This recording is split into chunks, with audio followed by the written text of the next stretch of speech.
Dan kita beralih ke hot topic selanjutnya, Valerie dan juga pemirsa, ini sesuatu yang mengingatkan kita pada peristiwa sekitar tahun lalu. Deja vu betul sekali, di mana seorang personel Brimobda Polda Aceh, Bribda Muhammad Rio, meninggalkan tugasnya dan bergabung dengan militer Rusia sebagai tentara bayaran. Ya, jadi pemirsa, Bribda Muhammad Rio diketahui tidak masuk dinas sejak awal Desember 2025 tanpa keterangan resmi. Setelah dilakukan penelusuran, kemudian yang bersangkutan diduga meninggalkan Indonesia dan terbang ke Rusia melalui jalur transit di Tiongkok.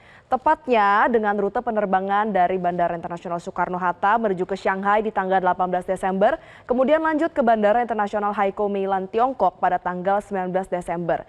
Adapun posisi dari Bribda Rio akhirnya diketahui setelah ada dokumentasi yang tersebar, baik itu foto dan video melalui pesan WhatsApp bahwa Rio ini sedang menjadi tentara bayaran di Rusia. Nah, Rio saat ini disebut-sebut sedang berada di wilayah Donbas. Ini adalah kawasan yang dikenal sebagai salah satu daerah konflik antara Rusia dan Ukraina. Lalu bagaimana respon dari Polda Aceh? Polda Aceh ini bilang kalau misalnya tindakan tersebut merupakan pelanggaran berat terhadap disiplin dan juga kode etik kepolisian. Tak hanya itu, sidang Komisi Kode Etik Profesi juga telah digelar dan memutuskan sanksi pemberhentian tidak dengan hormat PTDH terhadap Muhammad Rio karena hal ini mencoreng institusi Polri. Dan sebenarnya pemirsa, Rio ini bukan kali pertama ya menghadapi sidang kode etik karena dia juga sudah memiliki riwayat pelanggaran kode etik profesi Polri. Tapi memang atas kasus pribadi dengan putusan sanksi administratif berupa mutasi selama 2 tahun dan juga penempatan di Yanma Brimob.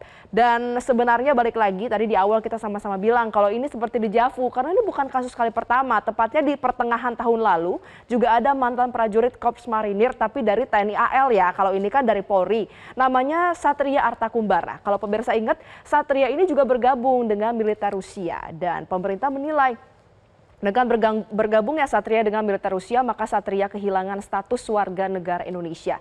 Dan bagaimana kalau Satria ingin kembali jadi WNI? Harus kembali mengikuti proses naturalisasi secara formal. Dan pemirsa, berikut sama-sama kita dengarkan keterangan dari Kapolda Aceh berikut ini. Awal ya, memang yang bersangkutan memang sudah tidak niat di Kepolisian Negara Republik Indonesia. Jadi pada tanggal berapa itulah 8 Desember mereka sudah daftar. Tanggal 18 Desember dia sudah buat 9 Desember dia buat paspor. Terus langsung beli tiket tanggal 18, tanggal 19 berangkat ke Cina, lanjut ke sana. Kita memang sudah sebenarnya kan dia sudah tidak aktif secara fisik ya.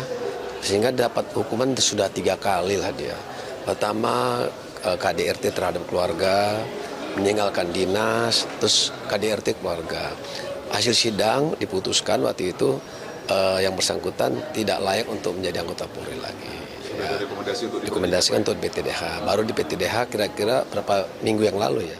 Ya Jose, tentunya perlu ada evaluasi secara menyeluruh ya pembinaan dari personel Polri, TNI agar kejadian serupa tidak kembali terulang. Apalagi kalau kita lihat pada kasus tahun lalu yaitu Satria Kumbara itu kan banyak diungkap karena adanya motif ekonomi dan apakah ini juga hal yang sama kita nanti. Ini juga dia bilang dia naik gaji jadi 42 juta rupiah, terus juga naik pangkat. Jadi ini seperti harus dievaluasi ya, kayak hakim gajinya naik, berarti Polri TNI perlu naik gaji. Kesejahteraannya begitu ya.